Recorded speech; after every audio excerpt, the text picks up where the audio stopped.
नमस्कार, माझ्या माय क्रिएटिव्हिटी या चॅनलवर तुमचे सर्वांचे खूप खूप स्वागत आहे। आज मी तुम्हाला बेलफळाचा सरबत करून दाखवणार आहे। अतिशय पाचक आणि अगदी छान चवीचा हा सरबत कसा करायचा हे बघण्यासाठी व्हिडिओ शेवटपर्यंत नक्की बघा। आणि माझ्या रेसिपी तुम्हाला आवडत असतील तर माझ्या चॅनलला लाईक, शेअर आणि सबस्क्राइब करायला विसरू नका। चला तर मग रेसिपीला सुरुवात करू। बेलफळाचं सरबत करण्यासाठी मी इथे एक पिकलेलं बेलफळ घेतलेलं आहे। बघू शकता अशा पद्धतीचं असतं। आता आपण हे फोडून घेऊया। असं एखाद्या दगडावर किंवा किचनच्या कट्ट्यावर फोडून घ्यायचं आहे।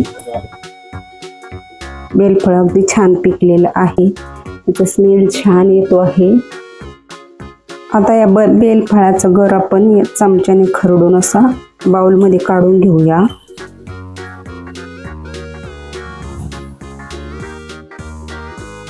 सगळा गर मी काढून घेतलेला आहे आणि आता याच्यामध्ये अर्धा लिटर थंडगार पाणी घालूया।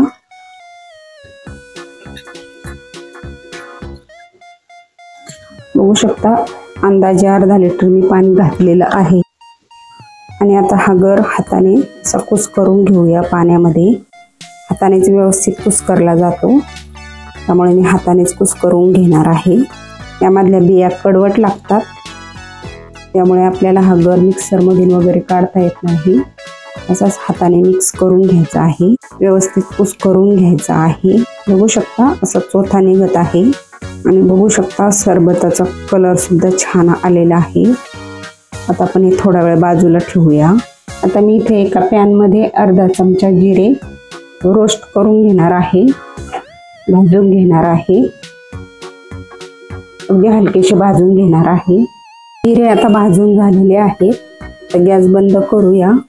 आता मी इथे एक मिक्सरचं भांडं घेतलेलं आहे, त्यामध्ये पाऊण वाटी साखर घालूया आणि भाजून घेतलेले जिरे पण घालूया। थोडेसे जिरे आहेत, त्यामुळे साखरेबरोबर छान वाटले जातील। आता हे बारीक वाटून घेऊया। मिक्सरमध्ये साखर आणि जिरे बारीक वाटून घेतलेले आहे। आणि आता हे बेलफळाचं पाणी आपण एका गाळणीने गाळून घेऊया। आता मी इथे एक बाउल घेतलेला आहे आणि अशा प्रकारची एक गाळणी घेतलेली आहे। आता त्यामध्ये ही बेलफळाचं पाणी घालूया आणि गाळून घेऊया। चमच्याने असं दाबून दाबून त्यामधलं सर्व पाणी काढून घ्यायचं आहे।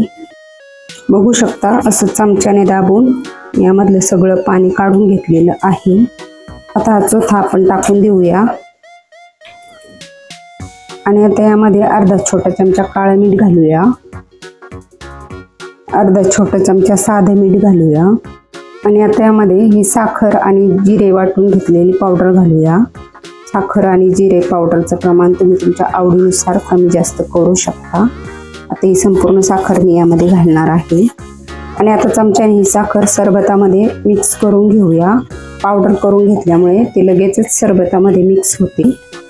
तर 2 मिनिट आपण असं हलवून घेऊया। साखर व्यवस्थित सरबतामध्ये मिक्स करून घेतलेली आहे। मी बघू शकता सरबताला अगदी सुंदर कलर आलेला आहे। आता ग्लासमध्ये आपण बर्फाचे तुकडे टाकून घेऊया आणि आता यामध्ये हा सरबत ओतून घेऊया।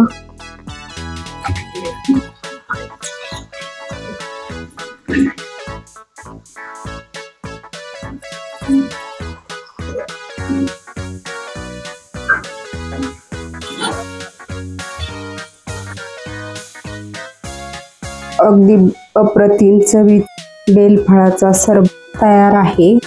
तुम्हाला माझी ही रेसिपी कशी वाटली ते मला कमेंटद्वारे जरूर कळवा। आणि माझ्या रेसिपी तुम्हाला आवडत असतील तर माझ्या चॅनलला लाईक, शेअर आणि सबस्क्राइब करायला विसरू नका। धन्यवाद।